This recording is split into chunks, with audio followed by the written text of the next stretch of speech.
Ladies and gentlemen, welcome to the channel. Today we're having a look at Monopoly Go, and I'm going to get you through recovering a guest account. Now, the short answer is you cannot recover a guest account. However, you can be able to save your progress. So there's two ways of doing this. You can go ahead, first of all, and tap on Play with Friends.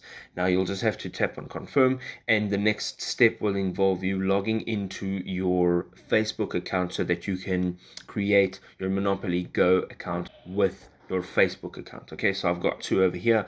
I'm going to select one and tap on OK. You can now tap on load account. It does give you a warning. It says progress in the guest account will be lost if you already have a guest account, and you're going to say load account. Now the whole deal over here is making sure that you are not playing as a guest. You are actually playing as a user account. So you can use Facebook, and then you can also log in using your email address. Now if this video was helpful, you can go ahead, drop us a like. We'll see you next time.